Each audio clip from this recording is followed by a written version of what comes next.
Hey, fuck you, man! Qu'est-ce qui s'est passé ce mois-ci? C'est tout de suite dans le Botch Actu. Dans les bandes annonces sorties ce mois-ci, il y en a pour tous les goûts. Pour ceux qui veulent de l'action bien burnée, Toujours bien burné. vous avez Hobbs & Shaw, le spin-off de la saga Fast and Furious. prévu pour cet été et consacré au personnage de Jason Statham et de lui. C'est un cap, c'est un pic, c'est The Rock. Je me décrirais comme le distributeur de branlées. Chargé ici de faire équipe pour stopper le grand méchant Idris Elba. Donc là les gars, en termes de paire de couilles, on peut dire qu'on a ce qu'il faut. Mais pour ceux qui voudraient un truc plus mélodieux, eh bien la bande-annonce du prochain film de Danny Boyle intitulé a été révélée. Elle et son scénario marrant qui met en scène un musicien qui, après un accident, se réveille dans un monde où les Beatles n'existent pas. Et il entreprend ainsi de se faire connaître en reprenant leur tube. Quel fils de pute. Moi je préférerais tomber dans un monde où personne ne connaît Francky Vincent perso. Qui? Francky Vincent? Mais si, le mec qui chante Tu veux mon zizi? Tu veux mon zizi? Oui, oui, oui, oui. Et sinon pour ceux qui veulent de la merde... Oh pardon Mickey, je voulais dire de l'animation. Eh bien vous avez La Reine des Neiges Numéro 2. de Disney prévue pour le 20 novembre prochain qui a enfin été révélée. La suite bien sûr de La Reine des Neiges qui est quand même le plus gros succès de l'histoire du cinéma d'animation. Quoi? Mais qu'est-ce que tu racontes? Et ouais, désolé Woody, mais parfois les trucs qui cartonnent ne sont pas toujours de qualité. La preuve. Bien sûr tout le monde, c'est Michou, j'espère que vous allez bien. Mais c'est surtout le film qui nous a donné cette merveilleuse chanson. On est obligé de la mettre. Ok, bon ben allez-y alors.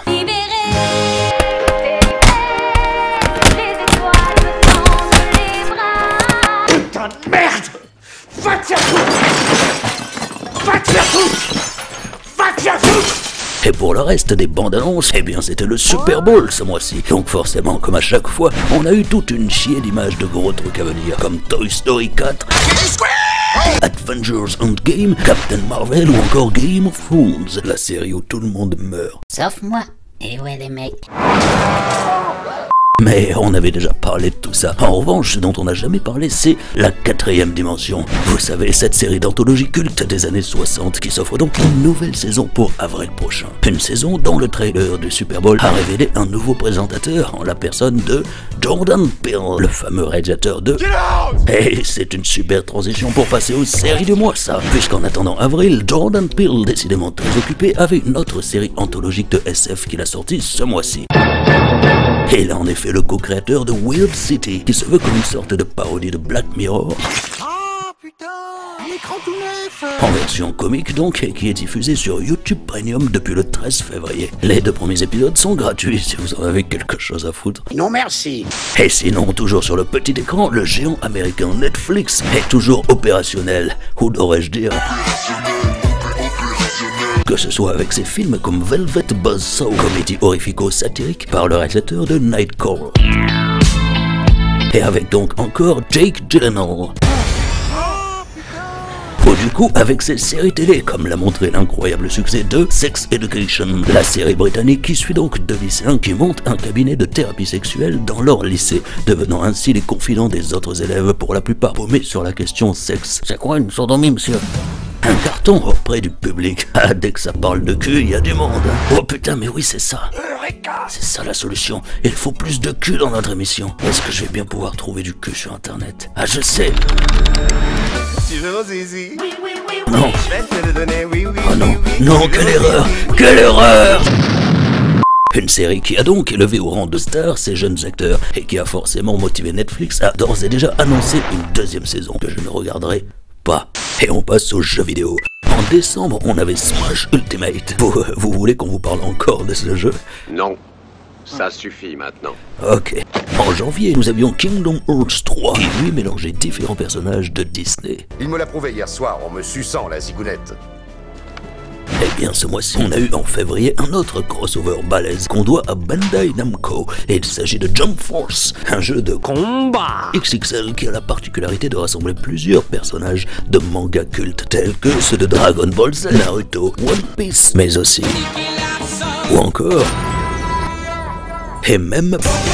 Ah non, pardon, y a pas de Pokémon. Par contre, vous savez dans quel autre jeu de combat y a des Pokémon? Ça suffit maintenant! Ah, c'est bon. On peut plus prendre Smash Bros. Moi, je veux dire Smash Bros, c'est quand même Smash Bros. Bref, vous l'aurez compris, il s'agit là d'un concept ultra alléchant sur le papier, car sorte de fantasme ultime de fans, mais qui pourtant s'avère être très décevant. La faute notamment un scénario de merde, une esthétique discutable, et un trop gros bordel dans les combats.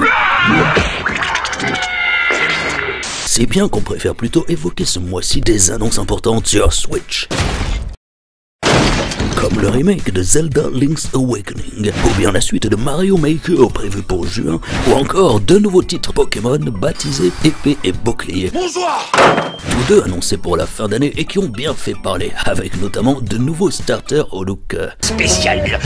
mais surtout les premières images de Hollow Knight Silk Song, la suite de Hollow Knight, prévue pour cette année. Le jeu indépendant en 2D qui a secoué le trou du cul des gamers en 2017. Aucune illustration. En les emmenant explorer un riche univers à l'esthétique sombre et cartoonesque. On incarne donc un petit chevalier dans une terre de mort et de désolation remplie de bêtes sauvages. Et bien tout cela va officiellement revenir, mais quand précisément, aucune idée. S'il faut, ça sort demain. Mais bien sûr. Et on passe à la... On a eu notamment Ariana Grande, qui est pas si grande que ça d'ailleurs, elle fait 1m53. Quel con. Qui a sorti ce mois-ci son deuxième album en 5 mois, avec lequel elle a tout baisé niveau vente, et qui lui a même permis de s'offrir plusieurs records, dont celui d'avoir placé 3 titres de l'album aux 3 premières places du Top Singles américain. Une performance qui n'avait pas été réalisée depuis les Beatles en 64. Qui? Les Beatles. Du coup, c'est mérité vu que ses chansons sont aussi bien que celles des Beatles. T'es marrant. Bon, sinon, on a eu de nouveaux clips d'artistes qui sortiront leur nouveau disque au printemps, comme Chemical Brothers, réalisé par Michel Gondry, mais aussi Vampire Weekend, qui font des pancakes. Ou encore Romeo Elvis. qui, dans son clip, est malade. Doliprane Caps 1000 mg vous soulage dès les premiers symptômes. Et aussi, côté rap US, nous avons eu une ribambelle de clips à l'esthétique psychédélique, qu'on a d'abord eu avec Lil Pump, à ne pas confondre avec Little Tug. C'est lui. Mon concept est carré, comme un poisson pané. Lil Pump donc, et son Racks on Racks. Racks. Mais il y avait aussi A$AP Rocky avec Kids Turn Out Fine. On le voit même carrément gober un petit carton de LSD. Ça fait du bien par où ça passe. Et puis bien évidemment, Travis Scott. grand spécialiste du genre qui après avoir marqué les esprits avec le clip Psycho Mode et celui où il chevauchait un dragon, on a donc remis une couche avec son dernier clip Kansei, à base cette fois notamment de chevaux qui courent et de balades à moto. Je suis le maître du monde. Le genre d'ambiance qu'on retrouve aussi dans le clip Mile High de l'artiste James Blake, dans lequel Travis apparaît justement en feat. Décidément, le gars était partout ce mois-ci, puisqu'il est même apparu sur la scène du Super Bowl et sur celle des la fameuse remise de prix durant laquelle il n'a rien gagné. Et d'ailleurs, c'est l'occasion pour nous d'ouvrir notre page de cérémonie du mois. Les cérémonies, c'est beau, mais c'est un peu chiant. Et oui, parce qu'en février, on en a eu 4. D'abord, les pour la musique, donc, avec, comme toujours, des résultats très controversés, qui après transforment Twitter comme ça. L'édition de cette année a fait la part belle aux femmes. Car, outre le sacre de... avec le fameux... Eh bien, on a surtout célébré Cardi B, Lady Gaga, ou encore la chanteuse de country Casey Musgraves, qui a gagné 4 trophées, dont l'album de l'année. Sacré Casey. Qui? Mais si, Casey Musgraves. C'est non, je déconne, personne sait qui c'est. Côté français, Les victoires de la musique. on couronnait quant à elle en artiste féminine de l'année Jeanne Haddad, et côté masculin, Big Flo et Oli. On a aussi consacré nos voisins belges que sont Damso et Angèle, qui repart avec 2 trophées. On a passé des heures dans ce studio, dans la cave avec des cafards et c'était trop cool. À présent, passons aux cérémonies de... Puisqu'on avait chez nous les Césars qui nous ont offert en intro un moment de gêne légendaire avec Cadmera dans Freddie Mercury. Mais y'a pas à Johnny. Et puis un palmarès dominé cette année par le film Jusqu'à la garde, qui nous a permis d'apprendre son existence avec 4 prix. Merci. C'est pas mal ça, le pinch sur la cravate. Et puis donc, côté Oscar, c'est marrant puisqu'on a aussi eu du Queen en intro, mais c'était les vrais cette fois. On peut même dire qu'on a eu du Queen jusqu'au palmarès, puisque a remporté l'Oscar du meilleur acteur pour Bohemian Rhapsody, confirmant ainsi la règle du tu fais un biopic, tu gagnes un Oscar. Côté femmes, c'est Olivia Colman, que nous on connaît de chez Hot Fuzz, qui a gagné meilleure actrice pour The Favorite, et l'Oscar du meilleur film a été remis à Green Book. Ce qui est marrant pour son réalisateur, qui change nettement de registre après avoir réalisé des films comme Dumb and Dumber. En février, on a aussi appris la mort du couturier allemand Karl Lagerfeld, emporté par un cancer du pancréas à l'âge de 85 ans. Rest in peace. L'occasion pour nous de revenir donc sur ce personnage culte du paysage culturel, qui était depuis 83 le directeur artistique de la marque Chanel, number 5. Toute la bouteille? Une bouteille de parfum à 6000! à l'époque en perte de vitesse et qu'il contribue donc à rebooster grâce à un style novateur et des défilés à la mise en scène spectaculaire, comme avec des lions géants, des cascades, un supermarché, Carrefour, les méga prix jusqu'au 27 février. ou même carrément une putain de fusée et qui décolle. Squalana, nous sommes partis. Il imprime en même temps dans l'imaginaire collectif l'image du grand couturier de mode par excellence, qu'il incarne avec son look atypique et un franc-parler déclamé avec son fameux accent allemand. Franchement, si vous n'aimez pas votre époque, allez vous faire voir. Un statut et une image qu'il n'hésitait cependant pas à tourner en dérision, comme lorsqu'il prête son image à la campagne pour le port du gilet jaune. Ce fut d'abord la colère contre une taxe. Ou quand il accepte de doubler le DJ d'une radio de GTA 4. T109 in the studio, keeping the dance floor live in Liberty City. I'm DJ Carl, or as they say in France, DJ Carl. Ou encore plus fort, le méchant du film Totally Spies. Je vais pouvoir faire exploser la Terre et éliminer ainsi tous les noms fabuleux. Et ouais, pas si surprenant finalement venant d'un homme qui a toujours souhaité rendre la haute couture accessible à tous. En témoigne sa collection pour H&M, H&M, ou cette photo qu'il a réalisée pour la pub des maillots de l'équipe de France de foot en 2011. Karl laisse donc derrière lui une carrière à la longévité exemplaire et une bien bonne fortune dont héritera en partie sa chatte Choupette. Choupette ma chatte. Qui figure en bonne place dans son testament.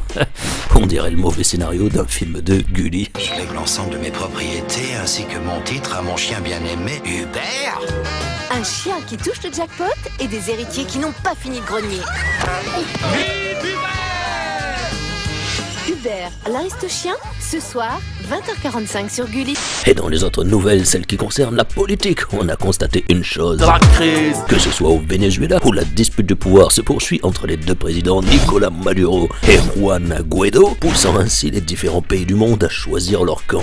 Choose your destiny.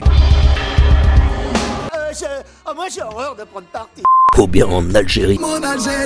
Et avec l'annonce de la candidature de Bouteflika, le président du pays depuis 20 ans pour un 5e mandat, chose qui a eu le don de provoquer la colère du peuple qui en a clairement... plein le cul. Ouais, plein le cul. Faut dire que le gars a quand même 80 ans et n'a pas pris la parole depuis 2013. Ouais, il y a carrément des légendes qui naissent sur lui. On dit qu'il est mort. Pour moi, ce sont des balivernes.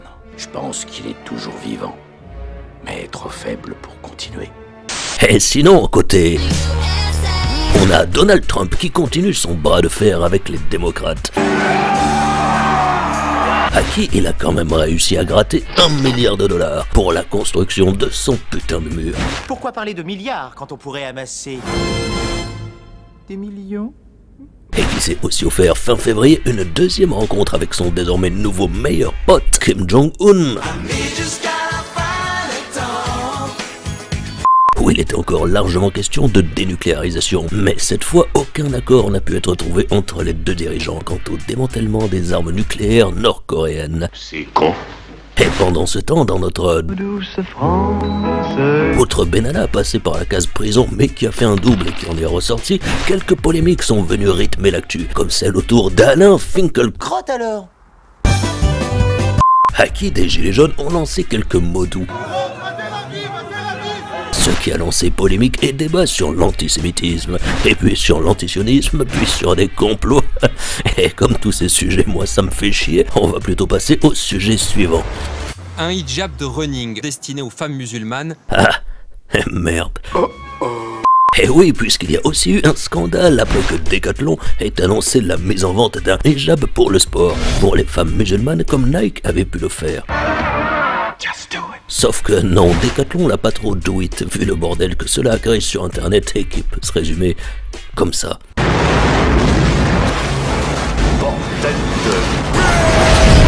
Du coup, ils ont préféré faire marche arrière et tout annuler. Stoppez tout! Stoppez tout!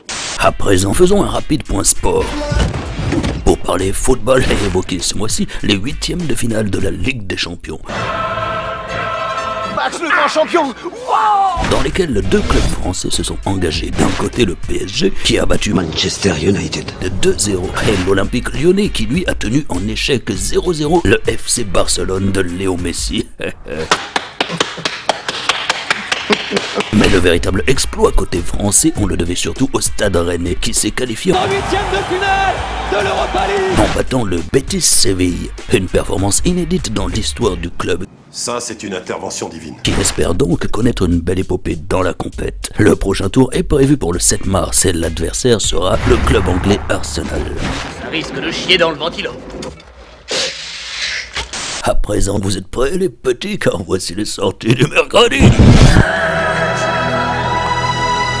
Alors, qu'est-ce qu'on a eu ce mois-ci dans les salles obscures comme mon anus? Eh bien, c'était le mois de l'animation déjà, avec des suites de films à succès comme Lego Movie 2, Le Monde de Ralph 2. Trouvez-moi un site internet qui déchire.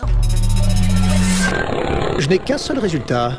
Et surtout Dragon, pas 2 mais 3, la désormais franchise culte de DreamWorks, qui aura su conquérir le cœur des spectateurs. Et c'est cool quand même, parce que DreamWorks, quand on y pense, ils ont pas fait que des chefs-d'œuvre. You like jazz? Et sinon, côté français, c'est un mois de blockbusters avec Black Snake. C'est quoi Black Snake? Ça signifie le serpent de couleur noire. Le film avec lequel Thomas N'Gijol nous offre un film français de super-héros, c'est rare. Super-héros qui plus est noir, encore plus rare, et en plus avec un morceau inédit d'Orelsan pour la BO, revenu pour l'occasion en mode old school tel Jimmy Punchline. Mais si je vis longtemps, je verrai la mort de Morandini, et ça me donne envie de vivre. Sinon, on avait aussi Le Chant du Loup. Voilà, c'était la blague. Un film qui ne parle pas de loup, mais de sous-marin avec Omar Sy. Oh, j'ai envie de me foutre un truc dans le fion. Non. Et puis, bien évidemment, nous avons de Philippe Lachaud, l'adaptation de l'animé Nicky Larson, dont, qui contre toute attente, serait pas si mauvais. Malgré ce que laissaient présager les premières bandes annonces, l'image dégueu et surtout les autres travaux de Philippe Lachaud, qui est quand même, on vous le rappelle, l'auteur de la bande à Fifi. T'aurais pas un déo, s'il te plaît? Ah oui, si tu veux, j'ai un déo à boule. Ah non, mais moi, c'est pour les aisselles. Mais c'est nul. On notera aussi la sortie d'un autre Liam Neeson movie, où il joue encore un niqueur de race. Tant mieux pour lui. Et aussi pour terminer, Alita Battle Angel, l'adaptation du célèbre manga Gum par le bon vieux Robert Rodriguez. Le genre de gars capable du meilleur comme du pire. Fonction molette. Fonction activée. Ah, j'adore faire ça.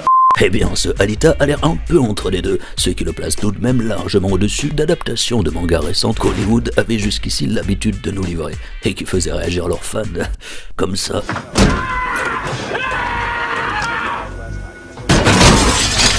À présent, passons comme c'est coutume à la partie commentaires et réactions, juste après ça. Alors, nous avons ce coup-ci Overframe, qui nous dit si je passe dans la partie commentaires, je me coupe une couille. Mais nous avons aussi M. Vara, qui nous demande s'il faut dire n'importe quelle connerie pour passer dans la partie commentaires. Faut croire que oui. Nous avons ensuite Bashkim Lalbash, qui voudrait savoir quelles sont nos mains dans Smash. Eh ben, la droite et la gauche est... attendez. Oh merde. C'est trop con. Bon, sérieusement, pour répondre à la question, eh bien, comme le montrait notre dernière vidéo à Smash Bros, perso, je nique des darons avec Rondoudou, ou devrais-je dire.